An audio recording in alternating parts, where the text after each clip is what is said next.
Сите сакаме подароци, сакаме внимание, ама не знаеме дека секојаш кога ќе подаруваш, за тоа има некоја скриена цел.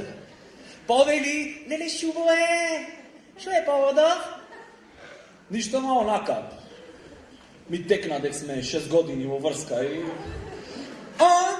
Ама кој така си можел малце појќе да се потрудиш. За 6 години врска не се дава до место на промоција. Добро, ма извини, одоколу сакава ти кажам дека с дивот ти копат на шолја. Кој ти ги прашат на анкета, вие подарувате? Да, јас секогаш подарувам, ја користам секоја прилика да нешто подарам.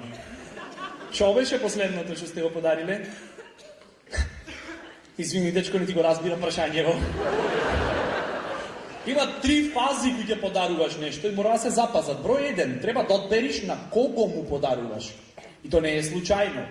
Не е како демек си седиш едно неделно попладне и околу 4 без 15 теквит. Ти подарам нешто на Силвана.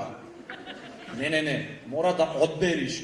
Дури и на баба ти кој ќе ја подаруваш нешто банално од типот на карамфил за Нова година, за 8 март.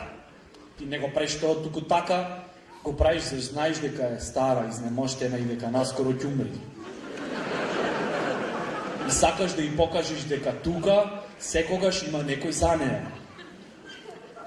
Што уствари нема везе, ама тоа е најкраток пат до пензијата. Фаза број 2. Треба да знаеш што сакаш да добијаш од тој на кој што му подаруваш. Пример, гледаш некоја јака типка и со неја сакаш да имаш она што го немат ни на YouPorn на интернет. И викаш тебе, би ти дал нешто големо. Повели, леле, благодарам да ти го отворам. Трета фаза. Шо ќе е подарокот? Глупо е да подариш нешто скапо на некој од кој што немаш корис. Например, баба ти. Најмногу што може да ти дајте 10.000 од пензијата. Што не е малку, ама знаеш дека и така ќе ти ги дајте. Затоа не си ти подариш нешто глупо ко карамфил. А со парите од пензијата, парфем за женската и викенд во Маврово. Леле, злато, од каде наеднаш пари, викенд, вечера, парфем. Фатина спортска, бе? Не. Изманипулирав старо изнемоштено лице и направив да се чувствува сакано во последните денови од животот. А не го мислев. Доста, бе, колку си шарманте!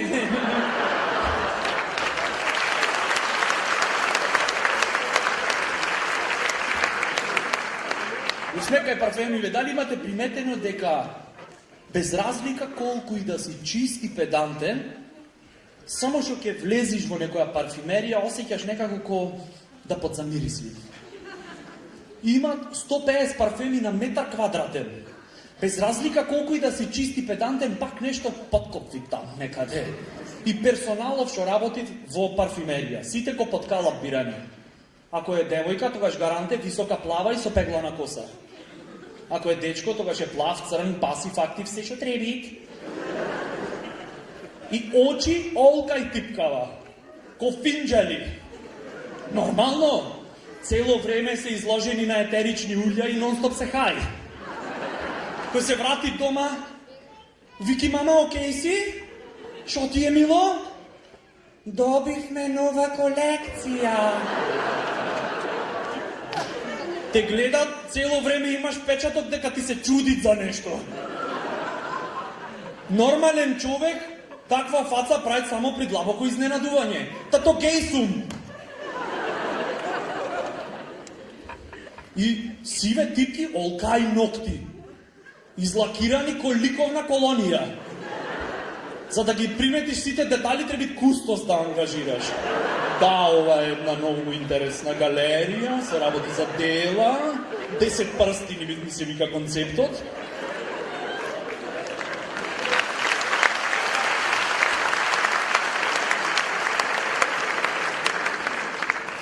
Толку ги пази ноктиве, што буква не може да искуцат на тастатура.